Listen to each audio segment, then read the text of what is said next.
Hello friends, എല്ലാവർക്കും magic മസാലയിലേക്ക് സ്വാഗതം. ഇന്ന് നമുക്ക് നല്ല ടേസ്റ്റി ആയിട്ട് എങ്ങനെയാണ് ടോർട്ടില്ല റാപ്പ് റെഡിയാക്കി എടുക്കാൻ നോക്കാം. ഹോം മെയ്ഡ് ആയിട്ടുള്ള ടോർട്ടില്ല റാപ്പിന്റെ റെസിപ്പിയുമായിട്ടാണ് ഞാനിന്ന് വന്നിരിക്കുന്നത്. അപ്പം നമുക്ക് റെസിപ്പിയിലോട്ട് കിടക്കാം. ഒരു ബൗൾ എടുത്തിട്ടുണ്ട്, അതിലേക്ക് നമുക്ക് ഗോതമ്പ് പൊടി ഇട്ട് കൊടുക്കാം. ഞാൻ ഇന്ന് ഗോതമ്പ് പൊടി വെച്ചിട്ടാണ് ഈ റാപ്പ് റെഡിയാക്കി എടുക്കുന്നത്. 3 കപ്പ് ഗോതമ്പ് പൊടിയാണ് ഇട്ട് കൊടുക്കുന്നത്. 250 ml കപ്പിലാണ് മെഷർ ചെയ്യുന്നത്. ഗോതമ്പ് പൊടിക്ക് പകരം മൈദ വേണമെങ്കിൽ അത് യൂസ് ചെയ്യാം, അല്ലെങ്കിൽ പകുതി ഗോതമ്പ് പൊടിയും പകുതി മൈദയായിട്ട് യൂസ് ചെയ്യാം. എങ്ങനെ വേണമെങ്കിലും നിങ്ങളുടെ ഇഷ്ടത്തിനനുസരിച്ചിട്ട് എടുക്കാം. ഇതിലേക്ക് 3 ടേബിൾ സ്പൂൺ പാൽപ്പൊടിയാണ് ഇട്ട് കൊടുക്കുന്നത്. പാൽപ്പൊടി നിങ്ങളുടെ അടുത്ത് ഇല്ലെങ്കിൽ അതിന് പകരം പാല് ചേർത്ത് കൊടുത്താലും മതി. ഞാനിപ്പോൾ 3 ടേബിൾ സ്പൂൺ ഇട്ട് കൊടുത്തിട്ടുണ്ട്. ഇനി ഇതിലേക്ക് 1 ടീസ്പൂൺ ബേക്കിംഗ് പൗഡർ ആണ് ഇട്ട് കൊടുക്കുന്നത്. 3/4 ടീസ്പൂൺ ഉപ്പ് ഇട്ട് കൊടുത്തിട്ടുണ്ട്. ഒരു 1/4 ടേബിൾ സ്പൂൺ പഞ്ചസാര ഇട്ട് കൊടുക്കാം.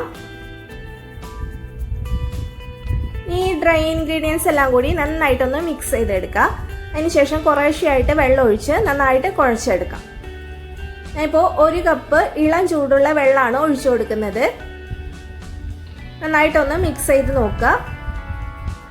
നിങ്ങൾ പാൽപ്പൊടി യൂസ് ചെയ്യുന്നില്ലെങ്കിൽ അതിന് പകരം പാല് ചേർത്ത് കൊടുക്കുക. അപ്പോൾ ഈ ഇളം ചൂടുള്ള വെള്ളം ഒഴിച്ചു കൊടുത്തതിന് പകരം പാല് ചേർത്ത് കൊടുത്താൽ മതി കുഴച്ചെടുക്കുമ്പോൾ. അങ്ങനെ ചെയ്താലും നല്ല സോഫ്റ്റ് ആയിട്ടുള്ള റാപ്പ് നമുക്ക് റെഡിയാക്കി എടുക്കാനായിട്ട് പറ്റും. സ്പൂൺ കൊണ്ട് നന്നായിട്ടൊന്ന് മിക്സ് ചെയ്തതിന് ശേഷം ഇനി കൈ വെച്ചിട്ട് കുഴച്ചെടുക്കാം. അപ്പോഴാണ് വെള്ളത്തിന്റെ കൺസിസ്റ്റൻസി കറക്റ്റ് ആയിട്ട് അറിയുള്ളൂ. 1 കപ്പ് വെള്ളം ഒഴിച്ചിട്ട് നന്നായിട്ട് മിക്സ് ചെയ്ത് നോക്കുക. പിന്നെ ആവശ്യത്തിനനുസരിച്ച് കുറേശ്ശെയായിട്ട് വെള്ളം ഒഴിച്ചു കൊടുക്കുക.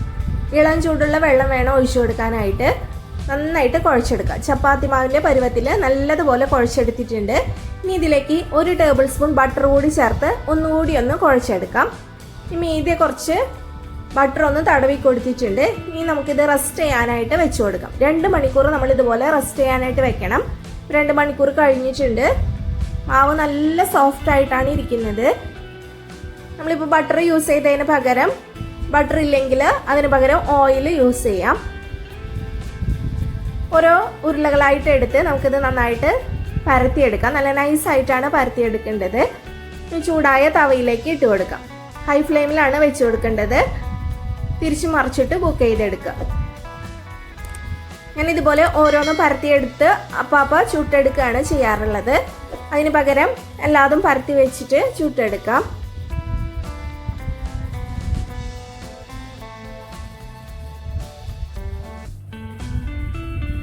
ഇത് ഒരെണ്ണം ഏകദേശം റെഡി ആയിട്ടുണ്ട്. തിരിച്ചു മറിച്ചിട്ട് നല്ലതുപോലെ കുക്ക് ചെയ്തെടുക്കുക. നല്ല സോഫ്റ്റും നല്ല ടേസ്റ്റിയും ആയിട്ടുള്ള റാപ്പാണ്.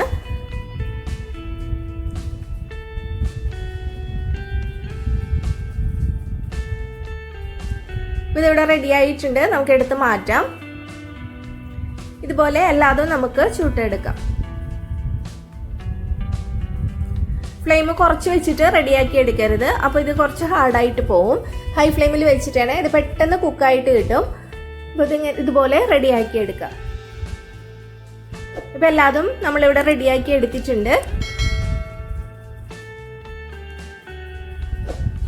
ഇതിനുള്ളിൽ ചിക്കൻ്റെ ഫില്ലിങ്ങോ അല്ലെങ്കിൽ വെജ് കഴിക്കുന്നവരാണെങ്കിൽ പനീറിൻ്റെ ഫില്ലിങ്ങോ ഒക്കെ വെച്ചാൽ അടിപൊളി ടേസ്റ്റാണ്. ഇപ്പം ഞാൻ ഫില്ലിങ് വെക്കുന്നത് കാണിക്കുന്നില്ല. വീഡിയോ കുറച്ച് ലെങ്ത് ആയിട്ട് പോകും. അതുകൊണ്ട് ഇനി അടുത്ത വീഡിയോയിൽ ഞാൻ ഇതിൻ്റെ ഫില്ലിങ് വെച്ചിട്ടുള്ള റാപ്പ് കാണിച്ചു തരാം.